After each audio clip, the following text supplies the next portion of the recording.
Rafael Alun Trisambodo menjalani pemeriksaan perdana sebagai tersangka gratifikasi di Komisi Pemberantasan Korupsi.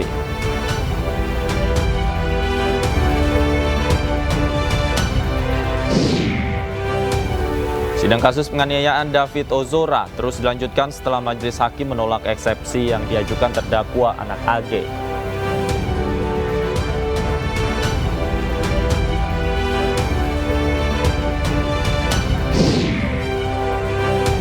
Tiga perampok bersenjata api di Cilacap, Jawa Tengah ditangkap di Tangerang dan Ogan, Komering Ulu.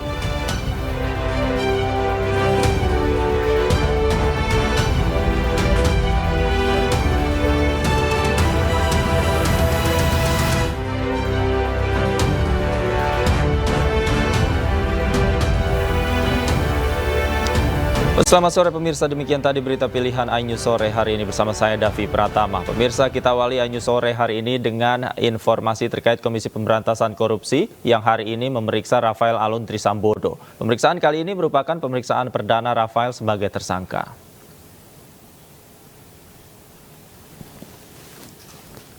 Rafael Alun Trisambodo hari ini kembali diperiksa setelah ditetapkan sebagai tersangka kasus penerimaan gratifikasi. Rafael diduga terima uang puluhan miliar rupiah. KPK juga telah geledah rumah Rafael Alun dan menyita beberapa barang mewah mantan pegawai Dirjen Pajak tersebut. Selain Rafael Alun, KPK hari ini juga menjadwalkan pemeriksaan terhadap beberapa pegawai Dirjen Pajak.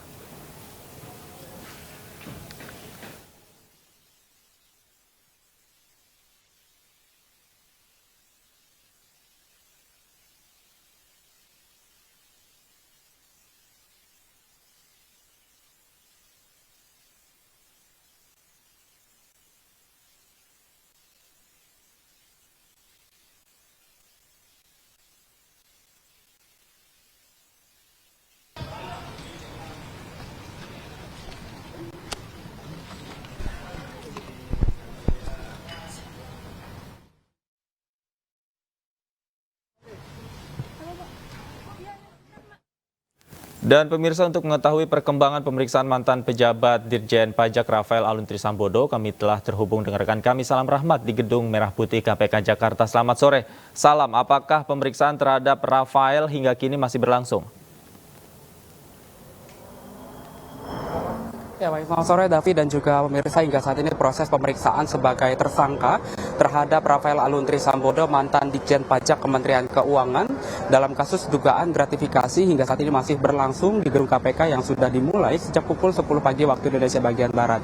Sebelumnya KPK juga telah melakukan penggeledahan di rumah mewah milik Rafael Alun Trisambodo, dan dari hasil penggeledahan tersebut, ini KPK berhasil menyita sebanyak 70 tas branded yang mewah, bahkan nilainya ini fantastis, mencapai miliaran rupiah. Dan juga dari PPATK juga sebelumnya menemukan sejumlah uang hingga 36 hingga 40 miliar rupiah yang disimpan oleh Rafael Alun Trisambodo di dalam safe deposit box, di mana hal inilah yang menjadi titik awal pintu utama dari KPK untuk mengusut kasus dugaan gratifikasi tersebut, di mana dapat kami sampaikan juga kepada Anda, Davi dan juga pemirsa, bahwa KPK saat ini juga telah menaikkan status dari Rafael Alun Trisambodo yang hingga saat ini sudah ditetapkan sebagai tersangka, di mana untuk pemeriksaan pertamanya ini yang ditetapkan sebagai tersangka Rafael Alun Trisambodo ini juga dari penyidik dugaan korupsi, di mana dari korupsi inilah yang dilakukan oleh Ditjen Pajak tersebut yang dilakukan oleh Rafael Alun Trisambodo mulai tahun 2011 hingga 2023 ini. Meskipun dari penyidik KPK ini telah menetapkan sebagai tersangka Rafael Alun Trisambodo, namun hingga saat ini belum dilakukan penahanan. Sejatinya kewenangan dari penyidik KPK lah yang nantinya akan menetapkan apakah nantinya Rafael Alun Trisambodo pasca dilakukan pemeriksaan yang masih berlangsung hingga saat ini, apakah nanti dari penyidik KPK ini akan menetapkan ataupun juga melakukan penahanan kepada Rafael Alun Trisambodo, ataupun juga akan masih menggali proses penggalian informasi lebih lanjut oleh Rafael Alun Trisambodo. Davi. Baik, terima kasih. Salam Rahmat atas laporan Anda langsung dari Gedung KPK Jakarta. Selamat bertugas kembali. Pemirsa, KPK telah resmi menetapkan Rafael Alun Trisambodo sebagai tersangka kasus dugaan korupsi dan gratifikasi. Rafael diduga terima gratifikasi dari para wajib pajak melalui perusahaan konsultan perpajakan.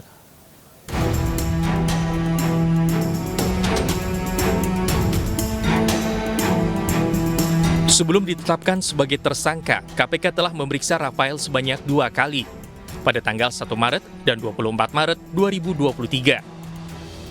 Hasilnya Komisi Pemberantasan Korupsi pun menetapkan Rafael Alun Trisambodo sebagai tersangka kasus dugaan korupsi dan gratifikasi pada 27 Maret 2023. Di hari yang sama, KPK juga menggeledah rumah Rafael Alun yang berada di Bilangan, Jakarta Selatan. KPK menemukan tindak pidana dan 2 alat bukti yang cukup, sehingga penetapan tersangka Rafael tak terelakkan. Rafael Alun diduga menerima gratifikasi dalam kapasitasnya sebagai pemeriksa pajak pada DJP Kemenko dalam kurun waktu 2011 hingga 2023. Temukan setidaknya 2 alat bukti dalam dugaan korupsi. Jadi ada peristiwa pidana korupsinya telah kami temukan. Terkait dengan dugaan korupsi penerimaan sesuatu oleh pemeriksa pajak ya, pada Direktorat Jenderal Pajak Kementerian Keuangan tahun 2011 sampai dengan 2023. Pusat Pelaporan dan Analisis Transaksi Keuangan PPATK menemukan indikasi pencucian uang yang diduga dilakukan oleh Rafael. PPATK juga memblokir lebih dari 40 rekening Rafael dan keluarganya dengan nilai mutasi selama 2019 hingga 2023 mencapai 500 miliar rupiah. Sepak terjang Rafael terungkap akibat ulah anaknya, Mario Dandi Satrio. Mario ditangkap setelah menganiaya anak pengurus GP Ansor hingga masuk ruang ICU. Video penganiayaan tersebut viral di media sosial. Rafael yang saat itu menjabat sebagai pejabat Direktorat Jenderal Pajak Kementerian Keuangan langsung menyampaikan permintaan maaf kepada Kementerian Keuangan. Publik pun riuh lantaran harta kekayaan yang dimiliki Rafael dan keluarga dinilai tidak wajar. Pasalnya, lewat sejumlah unggahan di media sosial, Mario kerap memamerkan kemewahan. Menteri Keuangan Sri Mulyani mencopot jabatan Rafael Alun Trisambodo sebagai Kepala Bagian Kantor Wilayah DJP Jakarta Selatan II. Dia juga meminta penyelidikan atas pelanggaran disiplin ayah Mario Dandi, Rafael Alun Trisambodo. Kasus Rafael ini juga membuka tabir tindak pidana pencucian uang yang ternyata marak terjadi di sejumlah kementerian. Nilai TPPU diduga mencapai 349 triliun rupiah. Tim Liputan iNews melaporkan.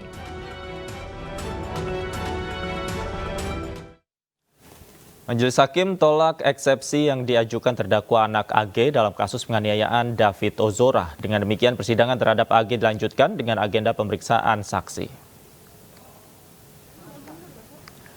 Terdakwa anak AG kembali menjalani sidang atas kasus dugaan penganiayaan David Ozora di Pengadilan Negeri Jakarta Selatan dengan agenda putusan sela.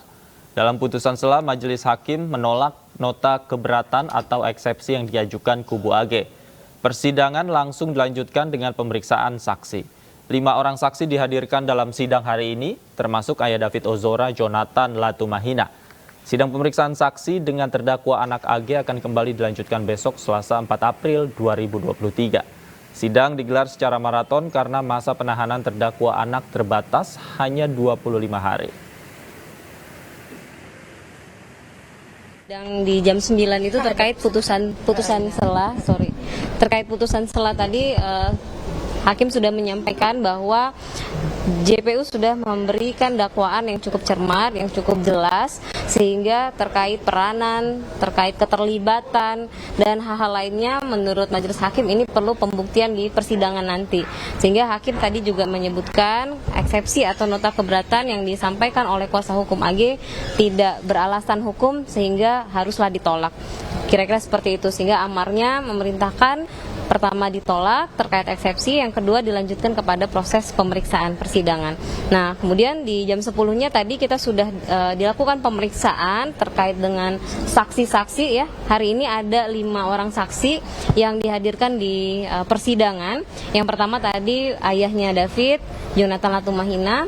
Beliau sudah memberikan keterangannya terkait kondisinya David dan lain-lain. Kemudian ada tadi dari pamannya, dari Rustam Hatala, ada juga saksi kunci yang pada waktu itu melihat atau melerai kejadian penganiayaan. Nah, kelima saksi ini sudah memberikan keterangan, sudah digali juga.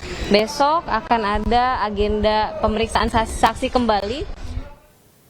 Kita ke informasi lain, pemirsa. Jelang dilantik menjadi Menteri Pemuda dan Olahraga, Dito Aryo Tejo sudah hadir di Istana Kepresidenan ditemani keluarganya. Dito Aryo Tejo tiba di Kompleks Istana Kepresidenan Jakarta Pusat menjelang pelantikan Menteri Pemuda dan Olahraga. Ia datang menggunakan jas hitam, dasi, dan mengenakan masker. Dito memasuki Istana Presiden pukul 15:05 waktu Indonesia Barat. Ia hadir bersama keluarganya sambil menggendong putri tercinta. Kepada wartawan, Dito mengaku kaget karena baru dihubungi kemarin oleh Presiden untuk menjadi Menpora. Banyak doa, banyak kemarin udah sama keluarga puas-puasin karena mungkin insya Allah habis dilantik kita udah fokus buat negara. Fokusnya apa? Fokusnya pasti olahraga dan pemuda kan. Apa aja, Mas? Ini ada anak, ini istri saya Nina, anak saya Sadia, ada Pak Sesmen juga, ada orang tua saya dan orang tua istri saya. Dari kapan Mas? Dilantik ini sudah pernah ketemu Presiden belum? Belum. Diinfokan menjadi Menpora sejak beberapa hari sebelumnya. Baru kemarin Mas, Di telepon atau gimana, Mas? di telepon. Apa kata Pak Jokowi? Pak Jokowi, ya ntar aja lah. Ntar aja kita lanjut ya. Politisi Golkar Dito Aryo Tejo akan menjabat sebagai Menteri Pemuda dan Olahraga menggantikan Zainuddin Amali. Chairman Rans Nusantara FC berusia 32 tahun tersebut akan jadi Menteri termuda dalam Kabinet Indonesia Maju.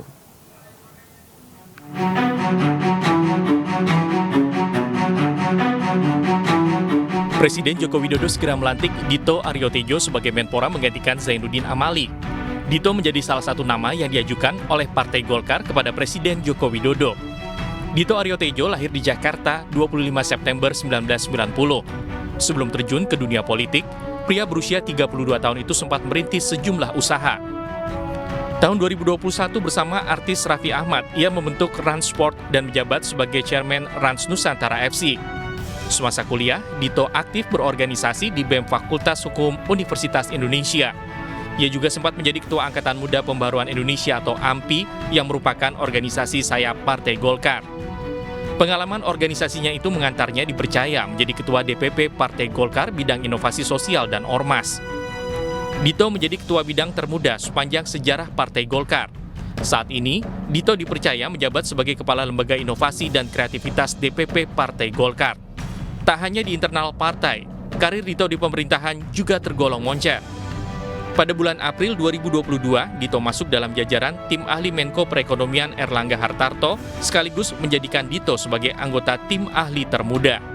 Sebelumnya, Partai Golkar mengajukan 4 nama untuk menggantikan Zainuddin Amali sebagai Menpora kepada Presiden. Mereka adalah Ilham Permana, Dev Laksono, Dito Aryo Tejo, dan Putri Komarudin.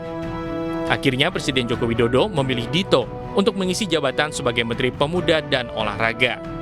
Dari Jakarta, tim liputan iNews melaporkan. Keluarga remaja yang tewas ditabrak mobil dinas Wakil Ketua DPRD Tanjung Jabung Barat Jambi tunggu itikat baik Syafril Simamora untuk bertanggung jawab. iNews sore segera kembali, tetaplah bersama kami.